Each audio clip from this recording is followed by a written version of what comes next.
Kebetulan di sini Pak Hajiar juga tadi mengolah lahan sekitar kurang lebih 2,5 hektar ya Pak, dengan jumlah populasi tanaman tomat Batavi kurang lebih 79.000 batang ya Pak. Tingkat kelayuannya masih sangat, bahkan bisa dikatakan tidak ada teman-teman, masih 0% ya Pak, dari 49.000 batang. Penggunaan tanpa pupuk dasar Pak? Tanpa pupuk dasar. Pupuk kimia kandang sama sekali nggak pakai Pak? Pupuk kimia sebagian lah, cuman 0,2%.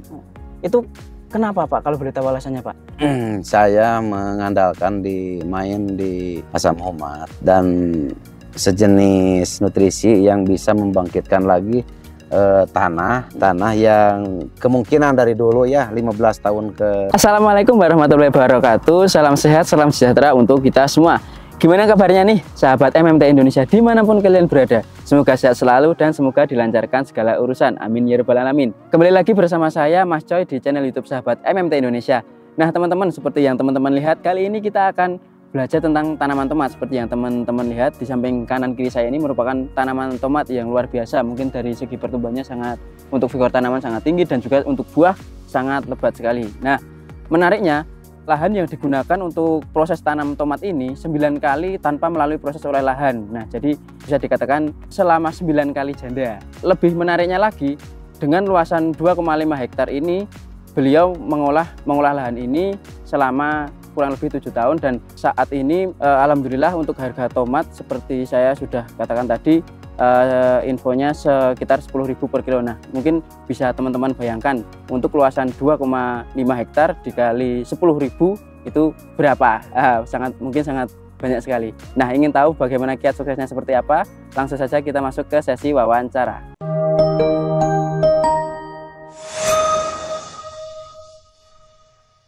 Baik sahabat MMT Indonesia dimanapun kalian berada, seperti yang sudah saya katakan dari awal tadi, pada kesempatan kali ini kita akan belajar tentang tanaman tomat. Berhubung di samping saya sudah ada sang petani dan sang pemilik lahan, monggo Pak bisa perkenalan diri dulu. Ya, nama saya Pak Hajiar dari Cilawu. Pak Hajiar di Cilawu? Ya, Cilawu. Ini di Garut ya Pak? Di Garut ya. Untuk Pak Hajiar, ini kebetulan kami pengen tahu nih kira-kira budidaya tanaman tomat yang Bapak lakuin di lahan sini. Nah kebetulan untuk saat ini kalau boleh tahu ini tanam tomat varietas apa Pak? Ini Batavi 77. Kalau sebelumnya emang udah sering Pak belum tomat ini? Baru kali ini tanam Batavi. Kalau yang Batavi ini? Kalau dulu itu nanam jenis Gustavi sama Serpo itu, cuman di buahnya kecil-kecil. Kalau sekarang tanam ini alhamdulillah lah gitu. Bisa besar-besar gitu ya Pak? Ya banyak yang mengira ini tomat buah, ternyata kan tomat sayur. Nah seperti saya juga tadi awal datang saya kira tomat buah, ternyata tomat sayur. Nah kalau sebelum itu Pak, kalau boleh tahu tanam bergelut di dunia pertanian udah lama Pak di pertanian ini? Saya udah bergelut di pertanian udah 7 tahunan lah. Udah 7 tahunan. Di tanaman yang sama atau berganti-ganti? Berganti-ganti. Oh berganti-ganti. Kubis, cabai, tomat ya. Jadi udah merasakan pahit manisnya selama 7 tahun di dunia pertanian ya Pak. Dan alhamdulillah saat ini kalau boleh tahu, ini kan kalau saya datang tadi sebenarnya luas lahannya sangat luas ini Pak. Kalau boleh tahu luasan lahan berapa yang digarap sekarang Pak? Ini 2,5 hektar lah. 2,5 hektar? Iya 2,5 hektar. Berarti untuk populasinya kurang lebih berapa Pak ini Pak tomatnya? Tomatnya 49.000. 49.000 iya, populasi? semuanya 49.000. Dan kalau boleh tahu Pak, untuk saat ini sudah usia berapa ini Pak? Ini udah usia 75 hari. 75 hari setelah tanam. Nah, jadi teman-teman pada kesempatan kali ini kita akan belajar tentang tanaman budidaya tomat yang dilakukan oleh Pak Haji Aar ya Pak di Cilawu, khususnya di Garut. Mungkin teman-teman yang di Garut bisa absen nih. Terus kebetulan di sini Pak Haji Aar juga tadi mengolah lahan sekitar kurang lebih 2,5 hektar ya Pak, dengan jumlah populasi tanaman tomat Batavi kurang lebih 79.000 batang ya Pak? 49.000. 49.000 batang. Nah dan kemudian kalau di dunia pertanian juga udah lama ya Pak, 7 tahun, sekitar 7 tahun. Masih belajar Bos. Nah kalau boleh tahu Pak, mungkin yang awalan untuk sejarah lahan Pak, ini lahannya gimana Pak dulu Pak? Ini bekas tanaman kayu semuanya. Tebang, baru dijadikan lahan pertanian. Oh, jadi ini dulunya tanaman kayu keras ya? Iya, kayu keras. Dan kebetulan ini juga di dataran tinggi ya Pak? Iya. Kurang lebih kalau saya melihat tadi di 900-an mdpl lah. Dan ini memang udah di dataran tinggi seperti yang teman-teman lihat di kanan kiri, memang udah dataran tinggi, ya, gunung ya Pak.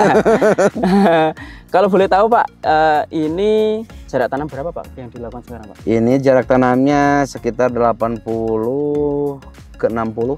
80 sampai 60 ya, 80 ke samping, ke sininya 60. Dan kalau boleh tahu Pak, ini kan di tengah mulsa ini ada lubang tambahan. Nah itu kalau boleh tahu, lubang susulan atau tambahan? Ini lubang bekas, ini ya ditanami cabai, bekas cabai ditanami cabai lagi. Oh. Dulunya lubang bekas ini. Jadi lahannya ini berarti sebelumnya memang lahan bekas Pak? Lahan bekas, udah ini ke tanam tomat ini sudah 9 kali tanam. 9 kali tanam ya, Pak? Tanpa pupuk dasar. Tanpa pupuk dasar? Iya. Berarti tanpa diolah? Tanpa diolah lahan. Oh, jadi menarik banget teman-teman. Jadi tanpa olah lahan. Dari lahan untuk yang ditanami tomat Pak Haji Ar ini sampai 9 kali ditanami tanaman yang berbeda, dan sampai saat ini tanpa olah lahan dan penggunaan tanpa pupuk dasar Pak? Tanpa pupuk dasar. Pupuk kimia kandang sama sekali nggak pakai Pak? Pupuk kimia sebagian lah, cuman 0,2%. Itu kenapa Pak, kalau boleh tahu alasannya Pak? Saya mengandalkan main di Asam Humat dan sejenis nutrisi yang bisa membangkitkan lagi tanah yang kemungkinan dari dulu ya 15 tahun ke belakang udah ada pupuk kompos tidak bangkit, sekarang dibangkitkan lagi dengan Asam Humat, mungkin gitu. Jadi dalam proses budidaya ini 9 kali tidak tanpa olah lahan dan juga tanpa pupuk dasar itu dengan alasan ingin membangkitkan apa itu namanya nutrisi-nutrisi yang ada di tanah gitu ya Pak? Iya. Dan mungkin untuk mengurangi residu-residu penggunaan kimia yang dari dulu dan numpuk gitu ya Pak? Mengurangi keasaman tanah lah. Keasaman tanah, dengan salah satunya penggunaan asam humat itu Asam humat. Kalau boleh tahu asam humat yang digunakan apa Pak? Yang sekarang digunakan, yang ada di toko kebetulan di Power Soil. Ya. Power Soil aja yang dipakai. Power Soil ya Pak? Kalau yang dirasain dengan penggunaan Power Soil gimana Pak? Ya alhamdulillah, inilah buktinya. Buktinya ini. Walaupun dengan lahan janda berarti ya Pak? Janda 9 kali. Janda bolong. Janda bolong 9 kali dong. Janda bolong 9 kali ini digarap nih. 9 kali tanpa olah lahan, tanpa pupuk dasar, udah janda bolong. Tapi kalau teman-teman lihat tanaman tomatnya masih sangat luar biasa. Dan kalau boleh tahu untuk 1 kali aplikasi Power Soil Asam Humat itu habis berapa Pak untuk luasan lahan segini Pak? Hitungan kantongannya, kiloan-kiloannya. Cuman saya 1 kilo dikasih 2,5 kilo dikasih 200 liter air. Oh, 1 drum itu ya Pak? Iya. Dikocor Pak? Dikocor. Oh, jadi dikocor sebelum tanam ya? Sebelum tanam. Oh, jadi untuk takaran yang digunakan Pak Haji Ar ini untuk Power Soil tadi sebelum tanam dikocor di lubang tanam dengan takaran 2,5 kilo untuk 200 liter air ya Pak? Iya. Kalau pemakaian asam humat bos nggak apa-apa, itu sering juga. Beda dengan penggunaan pupuk kimia, bisa menjadikan keasaman tanah gitu. Kalau asam humat enggak, itu justru membaiki struktur tanah yang udah enggak berfungsi, bisa bangkit lagi gitu ya, gitu. Nah itu tadi teman-teman mungkin salah satu ilmu yang sangat penting dari Pak Haji Ar, yaitu dengan penggunaan asam humat itu dapat memperbaiki unsur tanah ya Pak, mengembalikan ke asam. Dolomit nggak pakai ini. Dolomit sama sekali nggak pakai Pak? Berarti hanya ibaratnya dari misalnya ada tanaman lama terus dijabut terus langsung dimasukin Power Soil gitu? Iya, Power Soil. Paling organik sedikit-sedikit lah gitu. Cuman 1 sendok makan ke lubang tanam udah. Udah itu aja ya Pak. Dan alhamdulillah hasilnya juga. Alhamdulillah. Nah ini tadi teman-teman 9 kali janda bolong, janda bolong. Nggak ada layu fusarium. Dari 49.000 tadi gimana Pak? Untuk tingkat kelayuannya tetap masih ada atau bisa Alhamdulillah nggak ada. Nggak ada? Nggak ada. Sama sekali Pak? Iya, nggak ada. Cuman ada yang layu dilihat, saya di batang kena binatang. Oh, dimakan? Dimakan binatang. Oh iya. Nah itu Pak, itu kan tadi untuk olah lahan ya Pak. Kalau boleh tahu untuk perawatan Pak, sampai saat ini kan umur 75 hari. Kalau boleh tahu perawatan yang dilakukan apa aja sih Pak? Ya perawatan pakai nutrisi gitu. Kalau sudah gini kan saya nganjurin ke anak-anak nutrium ya, kalium yang diperbesar gitu, kalium fosfat yang perbesar, nitrogen jangan Apalagi sekarang kan musim penghujan gitu, nitrogen kan dari alam udah besar gitu. Makanya dikasihnya diperbanyaknya kalium sama fosfat. Berarti kalau dari Pak Hasyar sendiri untuk penggunaan pupuk atau pupuk yang kandungannya nitrogen itu emang sangat diminimalisir Pak di lahan ini. Iya. Karena tadi mungkin alasannya apa Pak kalau dari supaya nggak terjadi layu fusarium aja. Karena emang layu fusarium itu bisa timbul ketika kelebihan nitrogen tadi ya Pak. Dan alhamdulillah Pak Hasyar sendiri membuktikan bahwa di sini di lahan ini tanpa penggunaan pupuk yang kandungannya nitrogen, tingkat kelayuannya masih sangat minim, bahkan bisa dikatakan tidak ada teman-teman, masih 0%, ya Pak, dari 49.000 batang. Kalau boleh tahu Pak, kalium ataupun yang nutrisi yang dimasukkan apa Pak? Ya kalium, saya kan udah mencoba ya di 4 tahun ke belakang. Kalium yang dipercaya itu Kalinet gitu, merek dagangnya Kalinet.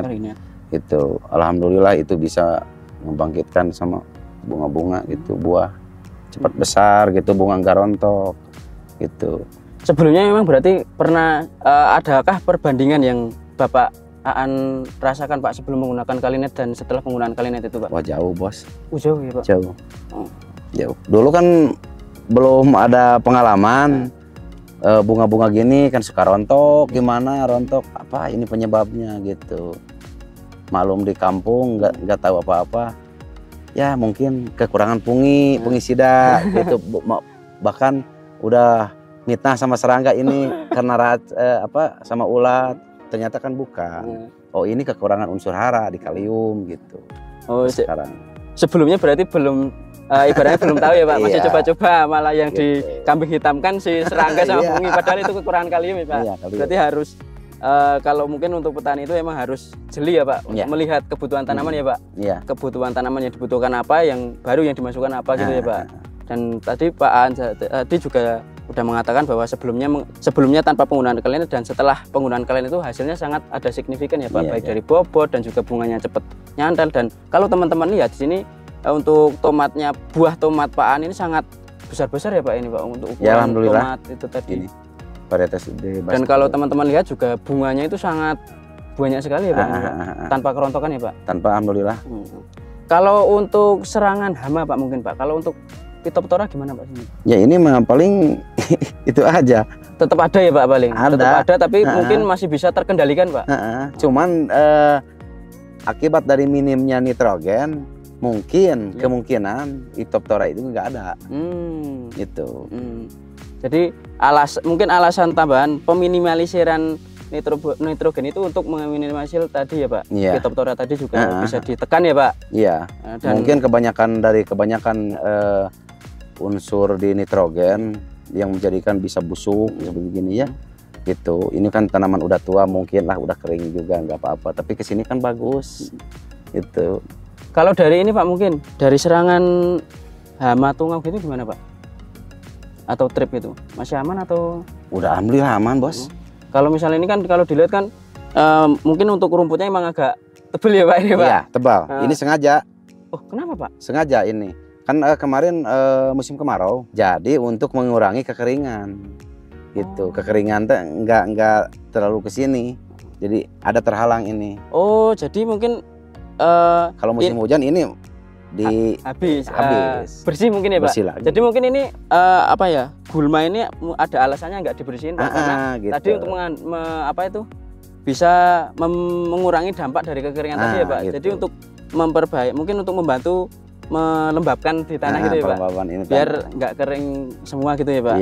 Oh jadi mungkin itu tadi teman-teman untuk salah satu ilmu baru, kenapa kalau misalnya teman-teman lihat sini kok rumputnya lebat sekali Pak, kok nggak dibersihin, itu karena emang untuk mengurangi dari dampak dari mungkin kalau ini gulma dulu nggak ada ya, kalau kemarin kering kekurangan air kan, saya perkirakan ini tanaman udah mati. Kalau tanpa adanya ini ya Pak. Udah mati karena kekeringan ya Pak. Berarti kemarin kesejukan ini adalah. Tapi berarti juga pengendalian dari insektisida juga harus tetap masuk terus kan Pak? Berarti masuk. Kalau biasanya berapa minggu sekali Pak atau interval penggunaan insektisida dan fungisidanya? Kalau di insek saya berikan 10 hari. 10 hari sekali? 10 hari. Kalau di fungisida 1 minggu. 1 minggu sekali? Iya. Kalau biasanya insektisida yang digunakan biasanya apa Pak? Insek apa cuman pelakron doang. Kurang doang? Untuk ulat lah ada satu-satunya ulat. Itu juga kan obat keluaran sekarang. Suka pakai Brovea gitu. Cuman sekali tanam sekali udah pakai Brovea. Pakai Brovea cuma sekali itu Pak untuk pengendalian ulat. Berarti masih minim banget ya Pak? Iya, minim. Pengendalian hama ulat tadi dan penggunaan insektisida juga sangat bisa dikatakan minim 10 hari sekali ya Pak intervalnya Pak. Dan kalau sekali aplikasi tadi ya Pak sedrum dan pakai apa itu? Kalau saya lihat pakai mesin semprot itu ya Pak. Jadi pakai apa itu namanya? Selang panjang itu terus disemprotkan gitu ya Pak di tanaman. Jadi 300 meter itu selang. Sangat sekali emang effort sekali ya untuk usaha yang dilakukan oleh Pak Aan ini untuk karena emang luasan lahan. Saya bertani seminim mungkin untuk biaya, Bos. Jadi emang bisa diminimkan mungkin karena di awal sudah penggunaan olah lahan juga udah minim tadi kan penggunaan pupuk dasar dan juga pupuk kimia kan juga sangat emang dikurangi ya Pak. Tinggal perawatan aja ya Pak yang dimaksimalkan di nutrisi dan juga pengendalian dari hama penyakit mungkin ya Pak. Kalau untuk fungisida tadi seminggu sekali ya Pak?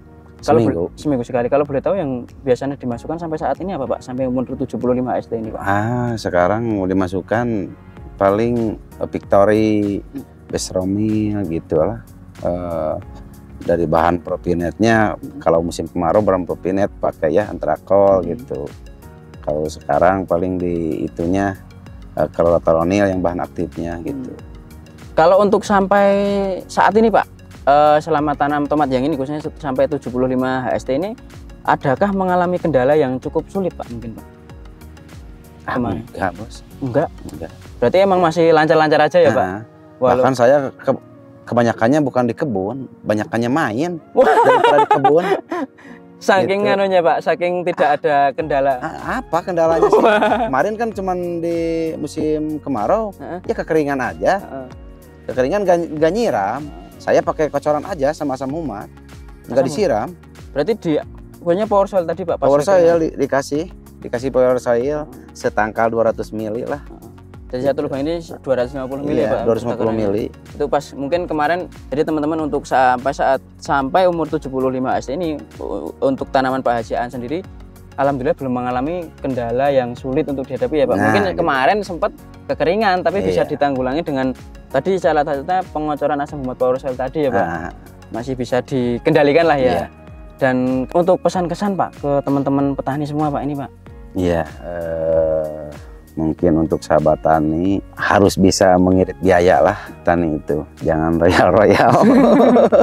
Kalau bisa biaya itu diminimalisir seminim mungkin, tapi hasil juga semaksimal mungkin ya Pak. Mungkin. Kalau untuk harga tomat saat ini gimana Pak? Mungkin ada. Alhamdulillah baru hari ini penaikan udah di 10.000. Alhamdulillah. Alhamdulillah. Udah hangat lagi ya Pak? Iya mungkin.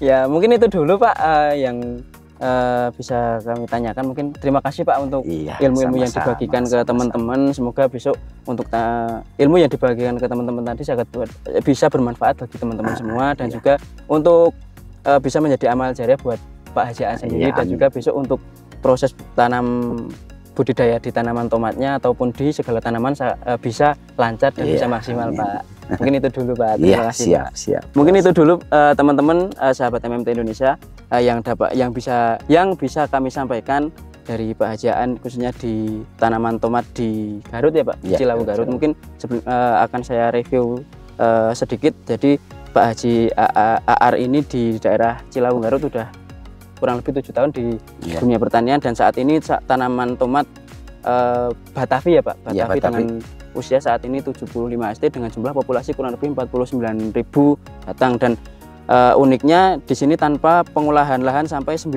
kali teman-teman dengan hasil yang cukup maksimal dengan penggunaan pupuk kimia dan pupuk dasar yang sangat minim dan juga penggunaan insektisida dan fungisida yang juga bisa dikatakan masih bisa dikendalikan untuk serangan hama.